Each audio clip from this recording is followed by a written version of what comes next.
Continue on 402 north for 21 miles. That's my cue.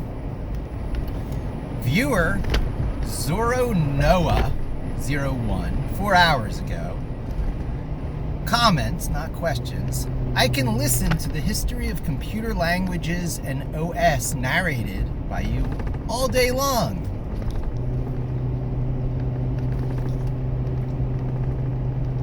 You touch me deeply, Zoronoa01. May I quote you on that?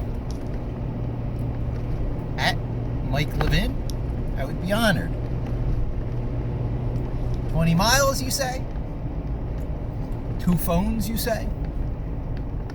I flip this phone back to my navigation because I'm on a route I am not entirely familiar with. So I take advantage of the 2 phones. This is the Note 8. 6-year-old technology. Not bad. Not bad. I'll only be able to record about an hour. That's close to my norm, so I'll try and do whatever stories I tell you to wrap it up cleanly as I sip my extra caffeine mocha powdered Wawa drink. I think they call it the wake up. I've probably had enough caffeine, but I need my caffeine. And I need to keep my mind on fun, interesting things. So, the history of OSs and computers and such. On the last video, I touched on some topics which are, close to my heart. Why things are the way they are today. I'm a sci-fi reader as well. You might have picked up on the fact. I mean, all this George Orwell stuff, dystopian futures, Ira Levin, This Fine Day. There's a lot of scenarios by which things don't turn out nearly as well as they have. I listen to the incredible pessimism of people, no matter how bad the state of the world is at any given moment, no matter what reason people will give that, we're on the verge of World War III and the genocide is worse than it's ever been and people are more down on the... I don't even want to verbalize it. It gives it power. You don't give these things power. The last time things were really that bad is when fascism almost took over the world and a hegemony, homogeneity, sameness. You want disaster scenarios in sci-fi, and I'm going to sneeze. Maybe it's bringing it on.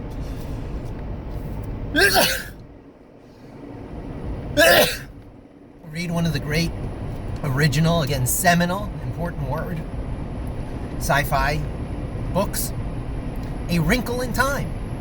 A Wrinkle in Time has the dark energy force, having all the kids bouncing their basketballs in synchronization with each other, going into their house, the mothers coming out at the same time. It's one routine that was applied across the board for every family, even if they were, racially different. And that was the planet where the dark force was taking over. And you see this concept repeated throughout history and sci-fi. The danger is sameness. The danger is homogeneity. Diversity has its own danger. So there's actually a struggle here, which is very akin to the struggle between order and chaos, a recurring theme. When you don't look at the world through the lens of good and evil is a very Western concept, Western civilization, but it's also a very mammal concept. Cold-blooded is evil. Things that jump out and get you from hiding. I don't think reptiles think of themselves as evil. I don't think cold-blooded animals think of themselves as cold-blooded. I think evil is something that we attribute to animals that should know better. The serpent isn't really evil, although it certainly is assigned that role in the Bible. what better personification than something that is so different from our life template? You take away the arms and the legs, but give it so many things and similar with us. It seems to have eyes and nose and mouth, so many similar things. But they're given venom to kill, and they kill by constriction, and they swallow their prey whole by unhinging their jaw, and they sit and wait and strike from a coiled position. Oh my God, how's that not evil? Well, it's not evil, it's reptilian. It's ambush predation, it's hunting, it's cold-bloodedness. It's the fact that it takes you a long time to digest your food, so most of the time you don't move, and in those rare instances where you really move, you have to really move fast, make it an efficient kill, and then start digesting it again. So cats, they might be evil, because cats could know better. Cats went the mammal route, and then they regressed back to ambush predation. Same with alligator snapping turtles. You know, you got a reptile that evolved past ambush predation. They became veggie munching, shield wielding pacifists. And then they're like, oh, meat? I'll become a big bad snapping alligator and, you know, regress again. And they didn't even go the mammal route. So you see these life templates play out in all different ways. Humans have the choice to adopt any of these strategies through true cognition. We're different. We're different than the reptiles. We're different from the cats. We can choose what strategies we use, which means that the only animals that might actually have evil are humans. But we're going to put that aside for a moment because we're talking about sameness versus differentness, and how sameness is often attributed to evil because everything's the same and you don't have diversity in the system. That there's one true race to rule them all, the Aryans.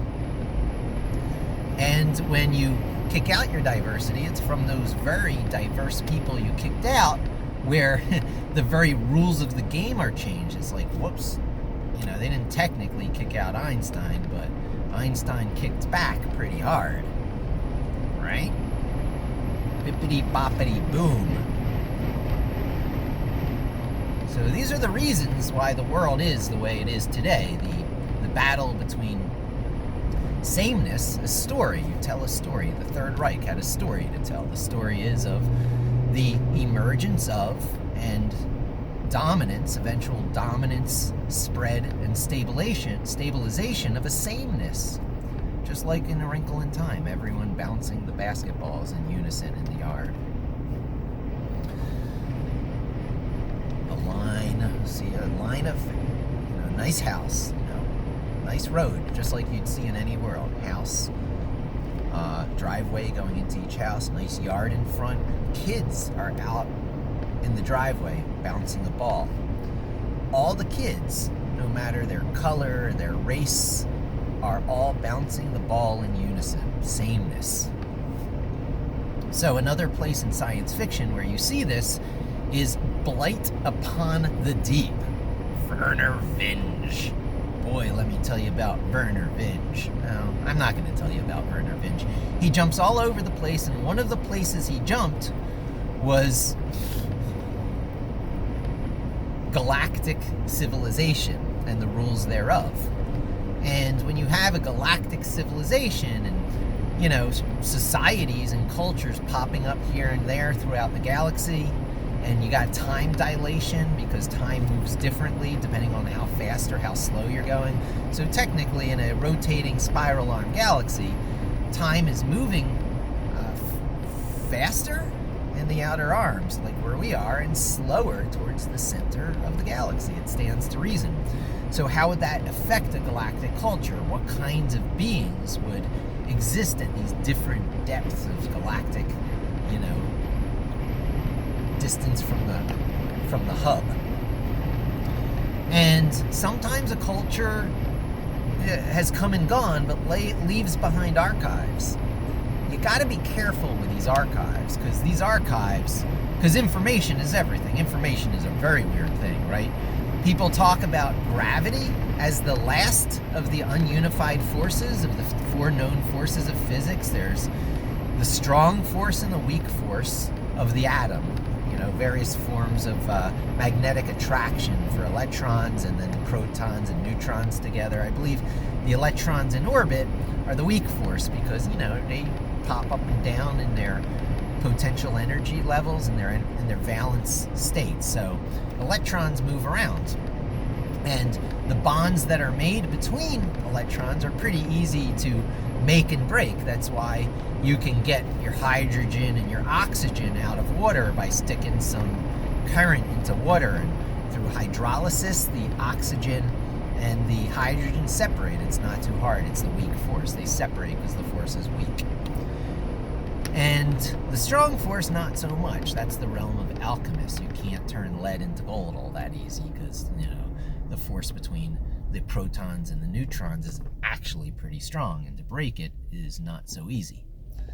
Although it happens all the time with alpha particle decay. That's actually the emission of neutrons, which are only, precariously held into the nucleus of the atom. But, we don't need to get into all the physics of it. For the most part, the strong force and the weak force are atomic forces. And then there's the electromagnetic force, which is similar. It's still magnetism. All this other stuff is attraction and repulsion between particles. Electromagnetism is along the same lines, but it kind of is also the particle. It's kind of also a wave. It's when things propagate through space. There's this wave function, and there's one wave function for the entire universe or multiverse or what have you, but it can't be calculated as such. You have to look at small bits of the wave function, and we can make simple calculations. This leads to quantum mechanics, but that's the electromagnetic force. So strong force, weak force, electromagnetic force. And then there's this weird thing called gravity, where there's this move on in science, I guess, but also certainly a move on the internet to discredit gravity as one of the four fundamental forces, because it's the curvature of space-time. It's not really so much a force as the natural outcome of how things move, because space-time is warped. It's not the fourth ununified energy. Information is. If you discredit gravity as the fourth force, perhaps we should put information into its place, because there's a lot about information that resists unification.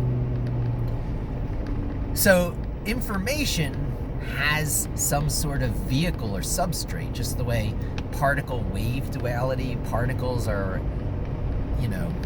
sometimes there, sometimes not, a product of the wave, whatever. Information is kind of similar, because what is information without a substrate, without matter to carry it? You're flipping bits, an on or an off. If there's an on or an off, there's some state that's changing. If there's a state that's changing, there's physical matter there. So information is somehow inextricably bound to matter, but maybe not. Because a sequence of ons and offs can be copied, and then the original destroyed, and that copy is, for all intents and purposes, the exact same information as the original. Or is it? There's debate. These are interesting things. One should listen to the Bobiverse and get through all the books, because there's interesting concepts brought up. And I don't want to sub-reference too much, but scientists who are alive today, Ray Kurzweil, are fairly convinced, the inventor of optical character recognition. If you're on an iPhone and you take a picture that has some text in it, and then you slide your finger across the text and it highlights it for a copy, you have Ray Kurzweil to thank for that. And of course, other people would have invented it, concurrent, spontaneous, convergent evolution, right? There's lots of paths to the same thing. If Ray Kurzweil didn't do OCR, someone else would have. He's just one of the early scientists who did it, and is very opinionated on how the mind works, because pattern recognition. And he's of the opinion that if you scan a brain with sufficient resolution, you will have enough information there to someday reinstantiate what a lot of people would call the soul. You know, again, read Bobiverse. Is it a true copy of the original person? Is it as sure a thing as a brain transplant as the continuation of the original matter? How good would a brain transplant be if most of our atoms in our body are replaced every 10 to 15 years? Is even a brain transplant carrying with you this original brain from when you're an infant, or even the same atoms from the moment of conception still in your body? See, these are things that we really don't have a clear handle on. So there's a lot of deep spiritual stuff about, you know, how tied information is to the human soul, for example. Thermodynamics also has a fair number of things that evade the unification of the four fundamental forces. I mean, I'm not really a particle physicist, so I can't defend these positions. I just have pieced it all together from a combination of actually reading published science articles, being a sci-fi fan, and doing thought experiments. But the way that all systems allow heat to escape, that heat is information. Information ultimately escapes a system, as does all its heat, in a process of, you know, thermodynamic emission, which is inescapable. There's no such thing as a closed system. Put something at 0 degree Kelvin, you know, leave it there for a while. If you're not in a perfect universe where everything is cold, heat's going to seep into it after a while. You know, and the cold from here transfers to the heat from over there, the heat from over there transfers to the cold in here, and then you get the heat death of the universe ultimately, right? Information itself, some might say self-aware living information, stands to override that. That's why it's a danger to open archives in A Blight Upon the Deep. The deep is the center of the galaxy in Verner Vinge's book, where time runs slower and sentient beings are more capable of transcending because their thoughts are not slowed down by the outer spiral arm of the Milky Way galaxy, what have you, which is the slow. So there's the slow and there's the deep. And the deep being all these transcendent, sentient God beings such as they are. And there's sub-stories here about pack animals. I talk about pack animals a lot and how dogs are different from cats. Oh my God, read this book. Rick Rack Rum. Some of the best characters in all literature, if you ask me. Is Rick Rack Rum one character? Well, he can be fleisted, oh my God, these wonderful words and images that only Verner Vinge can do. By the way, also read Rainbow's End, and also read Time Wars. Here are 3 radically different worlds with radically different sci-fi premises, science premises being explored. Each one different and wonderful in its own way. If you don't read Verner Vinge, and in particular don't get to Blight Upon the Deep, Time Wars, and Rainbow's End, you're doing yourself a disservice. I feel sorry for you. In the same way, like Bible thumpers would feel sorry for me not reading the Bible and cover to cover. But have you read the Bible in the original Hebrew and Aramaic? Don't talk to me until you have. Okay, so you don't open an archive in Blight Upon the Deep world because that information is alive. You don't know. Any process of reading information is also running or executing the information. Any process of reading information is also running or executing the information. If you read a book, you're letting the author execute commands in your head. You think I'm kidding? You don't think this is how, is it Mao Zedong's Little Red Book? There's always something, right? Karl Marx's writings. Communism did this a lot. The Bible did it in its own way. A lot of Asian philosophies do it in more harmonious ways. There's a Tao Te Ching. Good writings. Honestly, good writings. Taoism is awesome. Yay, Taoists. Go Taoists. If you hear Buddhism put down because life is suffering and you're in a never-ending quest to escape the physical world, yeah, that's because there's aspects of Buddhism that suck. You know, I like the chakra stuff. I think they're onto some deep channeling with those different zones of the body. The Chinese are onto similar things with acupuncture. But the Taoists have it really down. The harmonious interaction of things that exist in opposition but harmony with each other, where the yin and yang symbol that's on the Korean flag comes from. That is part of my logo. Honestly, I use it because it has deep meaning to me. The one true philosophy to rise above them all is the harmony between the powers of yin and yang, the forces of balance of the more motherly, stormy, inventive, dark, turn right onto the I-84 East ramp, energies, and the more bright, male, linear, hard, continue on I-84 East for 4 miles. Contest-like, optimization-like, not inventive, less creative. That's where competitive comes in. Tweaking and optimization, yang force. It's not exactly order and chaos. It's not exactly male and female. You know, different labels get put on this, but labels are terrible. It's, you know, the creation of a thing, which is generally round. Planets are round.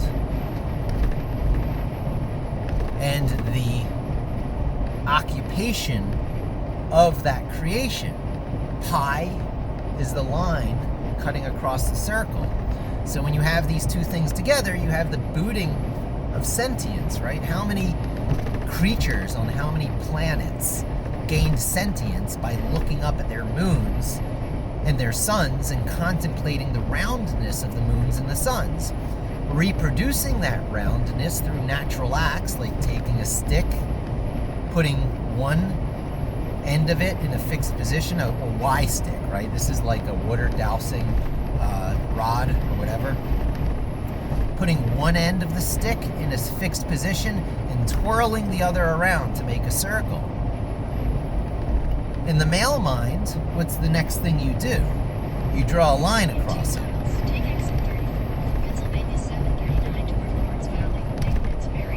I've had interesting discussions with other people. It's like, what is the next thing you do? Whereas with the very male answer is to draw a line through it and contemplate pi. The very female answer is to do another, to draw another one. Do different sticks make different circle sizes? So this is the difference, the creative, inventive energies of yin and the optimization, take advantage of what's in front of you, energies of yang. You getting any of this? Am I talking to empty space? No, I know I'm not. I'm talking to Zoronoa01. So I expect you to respond back to this video after I post it. This has nothing to do with the history of technology, does it? We're reading archives found somewhere in the galaxy by galactic archaeologists. Be careful when you're doing that, I'll tell you, because the same kind of dark energy that takes over A Wrinkle in Time. I wish I could credit the author's name, but it's super famous. Oprah Winfrey did a recent movie of it. Read the books, people. Don't tell me you read the book if all you saw is the movie. It's a lie. I can tell the difference between someone who read the book and only saw the movie. A lot of people do that. They're like, oh yeah, I read that. They didn't read it. They're liars. Take exit 34. Yes, ma'am. Should I call it Aunt Google? Aunt Google. Uncle Google.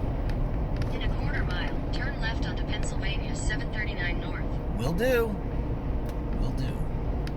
Keep yourself in a good mind state, Mike. Talk about fun things like galactic blights. So, the bad evil thing in Wrinkle in Time wasn't terribly different from the bad evil thing in Blight Upon the Deep. I hope I even have the name right of Verner Vinge's book. If it's not Blight Upon the Deep, Darkness Upon the Deep, something along those lines. It doesn't matter. You get the gist of it, right? Okay, so let's talk tech. Let's answer Nora Zoa's question about the history. It's not even a specific question. It's just that they could listen Continue to me on talk all day about it. 739 North for 3/4 of a mile. I'll keep my mind in the driving game for a few more moments, and then I have a long stretch again, I believe. Daddy two phones. Have I mentioned? Yo soy tu padre. Somewhere in there. You saw it before. If not, watch the previous video. T-shirt reveal's not always so easy. In a quarter mile, turn right onto Pennsylvania 434 North. Yes, ma'am. Aunt Google. Aunt Google, Uncle Bill.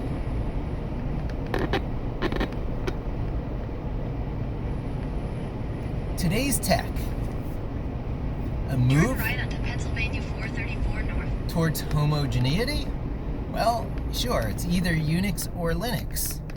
Unix and Linux won, ladies and gentlemen, and you need maybe a 10,000 foot perspective. Pennsylvania 434 North for 6 miles. 6 miles, all right, you won't hear the words for...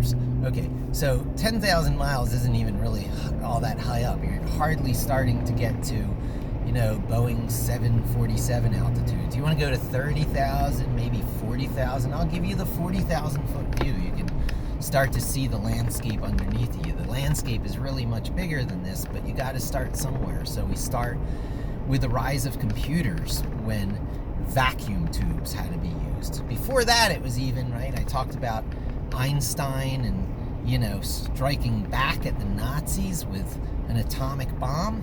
Well, of course, if you listen to me at all, you know that Alan Turing struck back much more silently, not with a bang, but a whimper.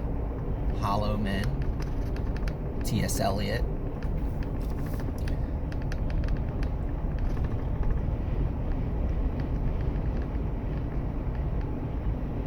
So, forget about the fact that the the Brits invented computers during World War II.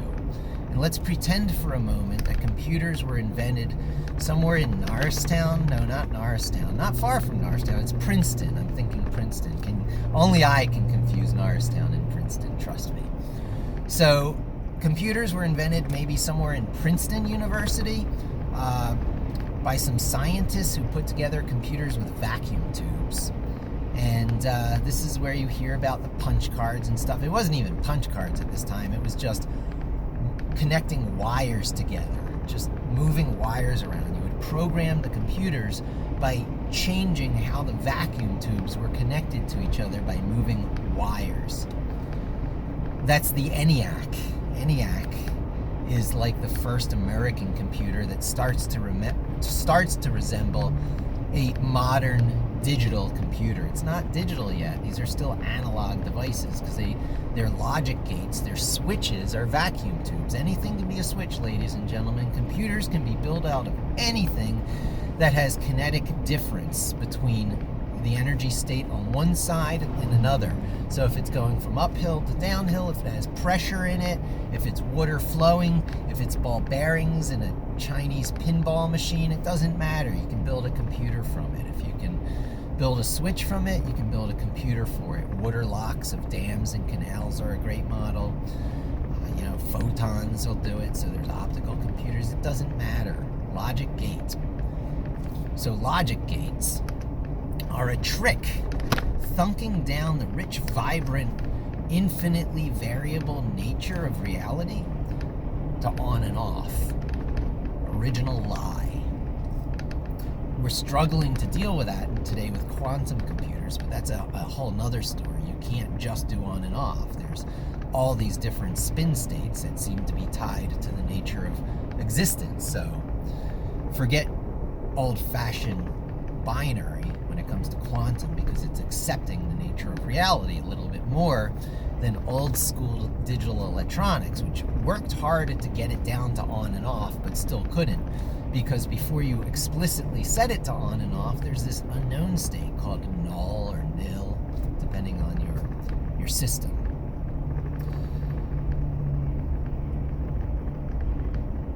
Which really became like the third state, because you could set something to unknown. You could set something to not set. So there's on, there's off, and then there's something else. So already you start to see that digital is a lie. There is no binary. Even as fast as you say binary is, based on zeros and ones, you have to go, well, there's something else, but it can't. It's how information always escapes the physical matter. How do you express null state when you've created a binary digit system that only has zeros and ones to express itself? Do you have an empty? Is that your third character? How do you know empty from something else, like you haven't started to do work yet? So there are always all these problems. Everything is imperfect. We live in a deeply imperfect world. I want to get to the stories of Unix and Linux taking over from all proprietary systems. And of course, you see me showing it happening on the Windows platform right now. Windows and Microsoft doesn't want to admit it. They don't want to admit Linux 1, Unix 1, star Nix 1. They don't want to admit it. So it's the Windows subsystem for Linux. They couldn't even begin it with Linux. They couldn't say the Linux subsystem for Windows, because that puts Linux first. You start to see the mentality here.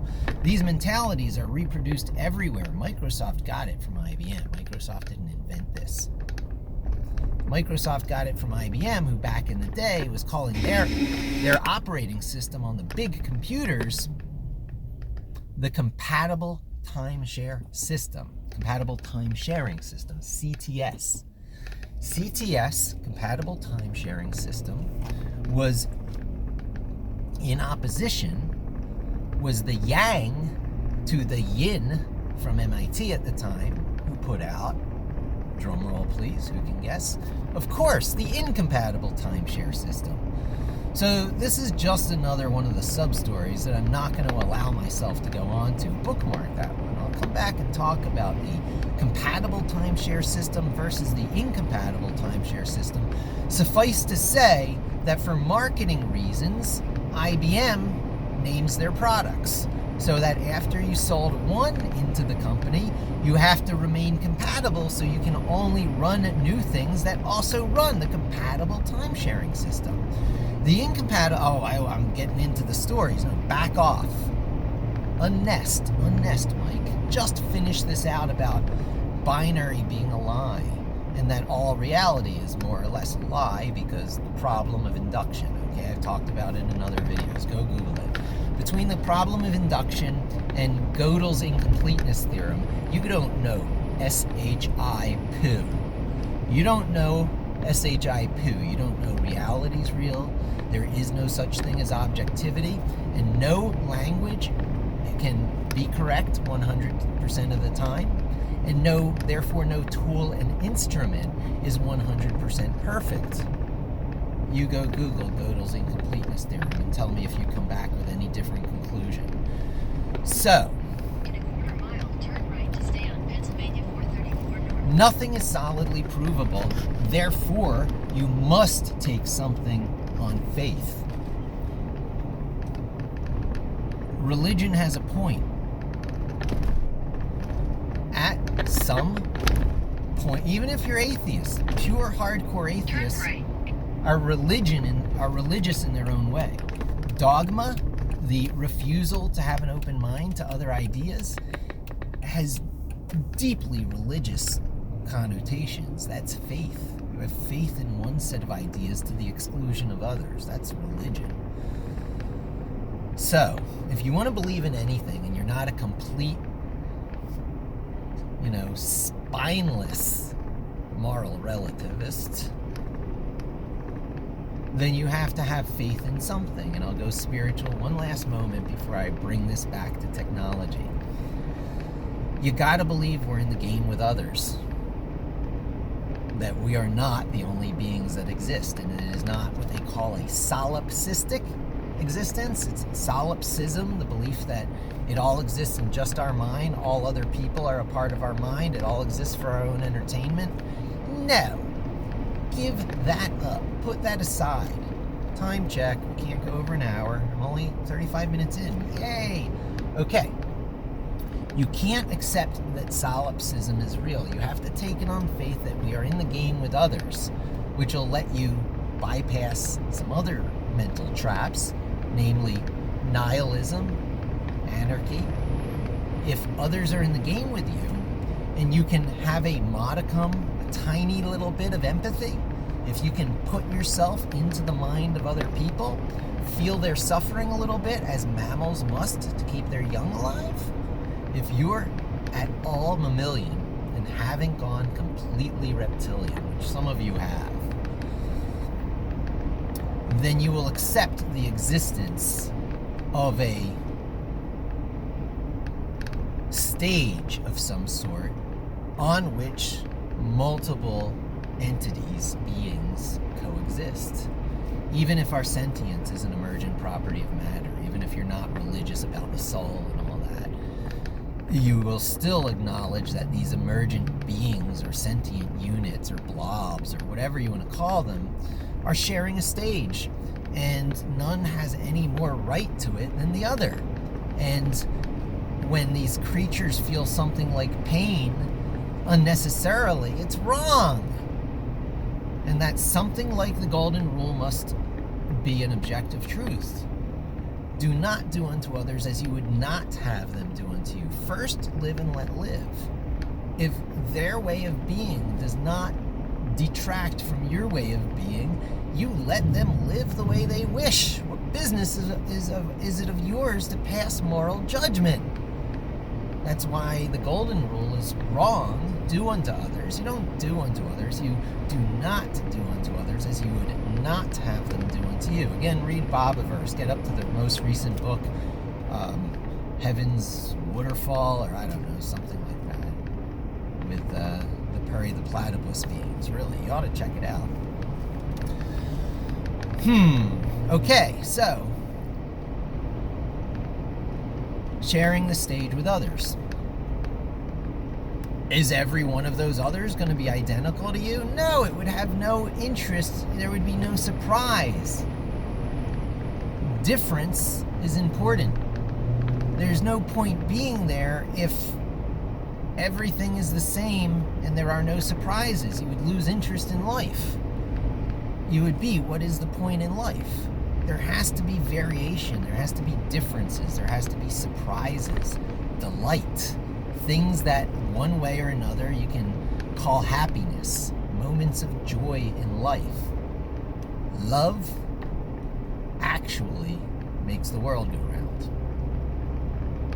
And some of the deepest channeling there is, because everything we exist at the human scale is only a reflection of something that also exists at the particle level, something like sentient being free will at the particle level, and also exists at the supergalactic level, probably not galaxies, probably at galactic cluster level, past where we can't see, where the speed of light makes our observable universe a container for us. And so outside that, there's something else that exists that we are reflecting. Again, sentient being, human free will, autonomy, that kind of thing. It's emergent, and not all things are like that. It's an emergent property of when the interaction and the building up and the layers become sufficiently rich and complex. Remember, I keep saying subtlety and nuance matter. Subtlety and nuance in complex systems gives rise to things that we, slap the label of consciousness and sentience on, right? All right, so difference matters. The converging onto single ways puts continued existence in danger. A whole banana crop, which is clones of each other, gets wiped out by a single virus. So you have years of banana shortages because a virus hit the banana clone. Royal families who inbreed, their teeth start to get crooked and they're vulnerable to diseases. There's all kinds of royalty diseases. Same thing with purebred dogs having bad hips and all these problems. Inbreeding is not good. Inbreeding is sameness. So, at least we have Linux and Unix. And I've described their genesis sufficiently that I'm not going to do it again. But Unix comes from a certain kind of ivory tower, holier than thou, academic level. Not originally with Ken Thompson, but afterwards it was taken over by such. Sometimes a little bit of bad boyism is infused into it, like from Richard Matthew Stallman, who reverse engineers all the Unix commands and says, hey, it's called GNU. What does GNU stand for? Well, GNU stands for GNU is not Unix. Very lawyerly mind on that guy. Listen to Richard Matthew Stallman. Google his name and listen to St. Ignatius talk. 10,000 foot view, 30,000 foot view, back to the 40,000 foot view. There are competing camps. Unix and Linux together, despite their similarness and differences, are still just one camp. They're the Nix camp, Nix 1. It's the homogeneity that's taking over the world, but it's not bad right now. It's good right now. It is your friend right now because of Tower of Babel problems. When you have too much diversity and everyone speaks a different language, you can't have world hunger solution problems. You can't have free energy solutions. You can't have, cleaning up the environment globally solutions. It takes a little bit of sameness to solve the big problems. I'm not saying one world government, but certainly Unix and Linux being the combined operating systems that won in all information tech does help. Because now there's something known as literacy. Oh, you thought I was going to say computer literacy? No, ladies and gentlemen, it's literacy. If you only know reading and writing and arithmetic, you're illiterate. You gotta know Nix. You gotta know current directory, listing files. You need to be able to move around in it. You need to be able to run programs. That's literacy. If there is a programming language there, be it Bash script or Python or C, you need to know the steps it would take to learn that language. Enough literacy to gain more literacy. It's not computer literacy, it's just literacy. You need to be literate, people. Give up your proprietary systems. Join... Welcome to New York. Join the hegemony. Hegemony? I don't know that word. But we can't call it totalitarianism. Of course, fascism. Terrible, terrible words. Hegemony. Not enough people have heard it for it to be bad yet. Readers of Ender's Game and a couple other sci-fi series. So. What are the other opposing camps then? Everything other than Unix and Linux are a bunch of different things. I mean, Windows is one of them. DOS that it was based on. All the Amiga stuff I came from, but not terribly different. The Amiga comes from a very similar lineage as Unix and Linux. The same BCPL language that kind of booted Unix in Ken Thompson's day, with the help of Dennis Ritchie, also booted the Amiga. Just a slightly different lineage, but same overall branch. This is why I'm so drawn to it. I was born sandwiched between the birth of Unix 50 miles in one direction and the death of Commodore 50 miles in the other direction. I was right smack in the center between, these two languages that were born from the BCPL language, again, a British creation, Unix taking off to stellar escape velocity, and the Amiga crashing and burning. Whoosh, and I'm torn in the middle and I'm spinning. What you feel here is me having a spin state and accepting my inner Unix geek and allowing my inner Amiga freak to die. Unix geek, good. Amiga freak, bad. It wasn't really bad. Crashy. I almost cry at this stuff.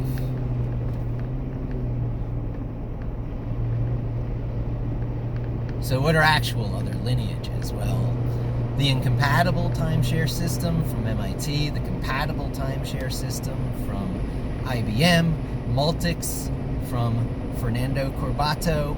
Those are the original time-sharing systems of the old big, I want to say refrigerator, but bigger, room size, floor of a building size, vacuum tube, computers that came not too long after the first computer from Princeton, the ENIAC, or the UNIVAC. There was a commercial one that was based on it. It came not long after. I think it was called UNIVAC, and it might have led to a company called UNIVAC, something like that. Anyway, there was the ENIAC and the UNIVAC.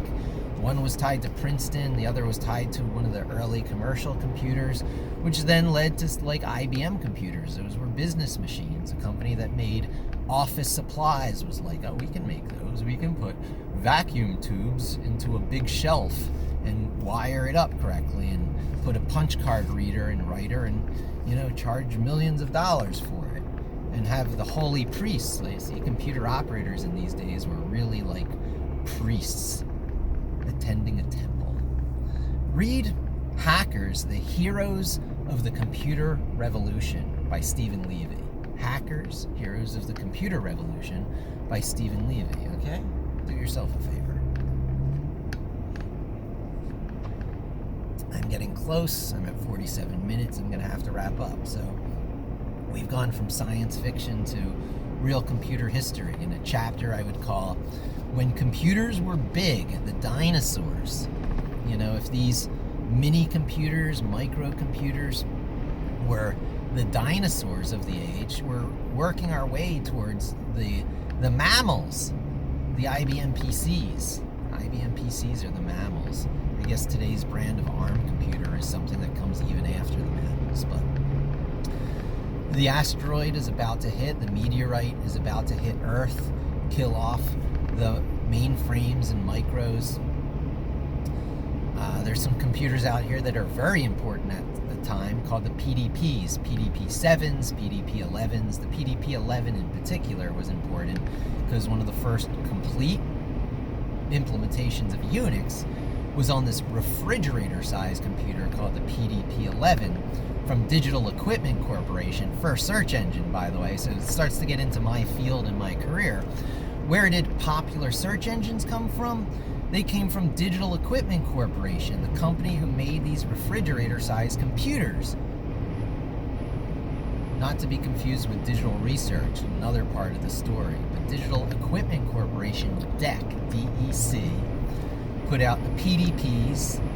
The PDPs were the computers that didn't have decisive operating systems on it, and people like Ken Thompson goes, well, this would be good for Unix. Unix, which was a copy of Multics. So Dennis Corbato made a lot of the important principles that we abide by today, and he did that from being pissed off at the elites not letting them have time to share, not being able to share time on these handful of computers that existed in the day. So he invented time sharing.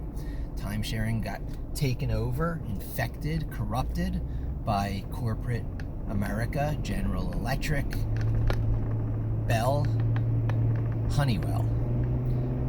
And in collaboration with MIT, they were in on it too. MIT is not always innocent. And this panicked Ken Thompson, who was very aggressively recruited. He didn't want to be in Bell Atlantic. And, this evil overlord stuff, these science fiction dystopian futures. Ken Thompson's a West Coast guy, peace and love. So here comes this anvil coming down to fall on the head of free computing. And Ken Thompson is like, not Multics, chop, it's Unix. Throw it onto a PDP-11. Fly back to visit my alma mater, Berkeley, in California. Bippity-boppity-boo, you have Berkeley System Distribution, BSD Unix, leaking, underground, rise of the internet. The Department of Defense says, hey, this Unix thing would be great to base this network stack that Vint Cerf created. Vint Cerf created TCP/IP protocol, a way that messages can be routed around large ad hoc computer networks so that an atomic blast couldn't kill communication. It can be routed around it, packets and all that. They're like, oh, well, we need an operating system to run on. Unix looks good. So the government was probably just as guilty as fostering the illegal copies of Unix, BSD at this time. And so Vint Cerf, an American, I believe, one of the fathers of the modern world by creating the internet, not the web, that was Tim Berners-Lee. That comes later in the story. But the way Unix and Linux kind of go together, Vint Cerf and Tim Berners-Lee. Tim Berners-Lee is another Brit, but those two kind of come together because, well, think of it as a stack. Unix made TCP/IP possible. TCP/IP made the internet possible. The internet made the web possible. And the web makes our modern world possible. A lot of this happened by accident. And it happened by bad boys and girls letting things slip that should have otherwise been proprietary information.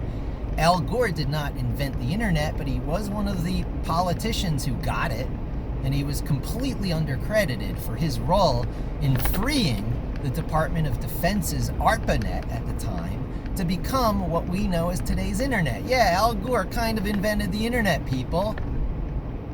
And we had a war over weapons of mass destruction that weren't there. We gave up having a president who understands technology to that level in favor of someone who starts a war because there's no good targets in Afghanistan. This is fact, people. Google it. The wrong side won. We're in the world of fear we are today because you're being manipulated into fear.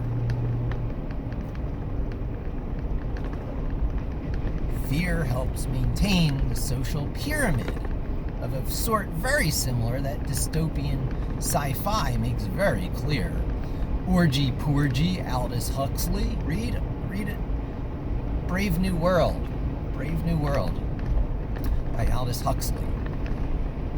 1984 by George Orwell. This Perfect Day by Ira Levin. Read those 3 books and then come back and talk to me. You can do those ahead of Verner Vinge's 3 books because that's good sci-fi reading, letting your mind be out there, really be out there in different places. Over here, over there, and then over there. That's Verner Vinge. One of the best sci-fi concept explorers of all time.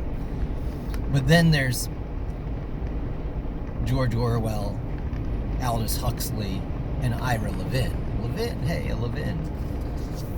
And they teach you about the futures we're on the alert for, that people like me are keenly aware, are always around the corner, and people like me are profoundly grateful that we live in the world that we live in.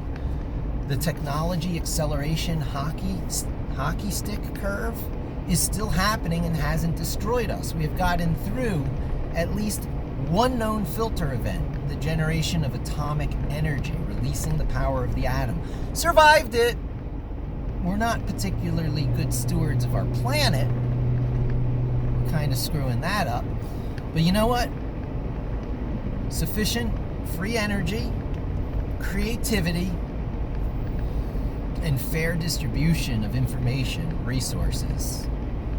The lack of social control of information, the allowing of this intangibly flowing, escaping the rules of the standard model. Information does not fit into the standard model, ladies and gentlemen. It escapes the standard model just as surely as gravity does. And the thing that escapes physics is the same thing that's going to be necessary, such that when free energy really arrives, it's probably here, it's probably in a few places, as is anti-gravity. But when free energy really arrives, just by more efficient solar cells, we're not talking about far-out wacky stuff. Even if I'm wrong about anti-gravity, we still get free energy in our lifetimes. It's guaranteed. It's an inevitability. You add a little bit of superconductivity and better batteries, then all you need is creative application and fairness. Creative application, fairness, maybe sprinkle in a few 3D printers, and you've got the solution to our problems. Carbon emission in the atmosphere, it's because the energy was released from the carbon and became its gas form. You put the energy back into the carbon and you've got miracle materials of carbon nanotubes that can be braided into space elevators to the moon, or you put them into flat surfaces of graphene and you layer it in a certain way, and you've got superconductive materials that can distribute the energy instantaneously around the globe. A less wacky vision of all of Nikola Tesla's stuff is here because of the acceleration of the technology hockey stick curve, not destroying us in the survival of filter events, atomics being the first, the rise of general artificial intelligence maybe being the second, increasingly capable 3D printers being the third, and that's just talking about the man-made stuff, human-made. Is that a good place to end it? Is that the 40,000 foot view, or did I just go into orbit? I went into orbit. I gave you the, how many miles up is that? I don't know. It's not that many miles. What is orbit? What is in orbit, and what is space? There's a lot of misconceptions there. Let's go out to the Kuiper Belt. I like the Kuiper Belt. Let's mine some asteroids. One lassoed asteroid, and you've got someone that dwarfs Elon Musk's wealth and all the rest of the wealth of all humanity for all history put together. One lassoed asteroid, the mineral wealth of a single asteroid. So things get really different real quick, and all the rules change. So people are nervous about that. So the people in control try and keep control, the nature of wealth and power, blah, blah, blah, blah. Equitable distribution. Maya Kagai teaching you Linux, Python, Vim, and Git. It's about the means of production, minus the communism. Plus creativity. Allow yourself to be spontaneously creative, like a master, playing a violin. But the instrument of your creativity is the means of production. And that's where I'll end it. Of course, that's where I'm trying to bring things. This is the good I'm trying to bring to the world. You need a little positivity infused into the world. You need positivity infused into the world. You need to teach. You need to teach in order to learn. Try teaching something to someone. Try really teaching something to someone. Know a topic well enough so that you can bring unique new value to that topic. Unique new value in a worldwide historic basis. Be uncompressible. The great uncompressibles of the early part of the 21st century. That's who we are. That's who we're striving to be. The good stewards of the planets. The one who can undo global warming and carbon emissions like that. That's your challenge, ladies and gentlemen. Take the gift I give you, the means of production. Thanks for joining me. Thanks for the question. And I hope to talk to you soon, although it was more of a comment than a question.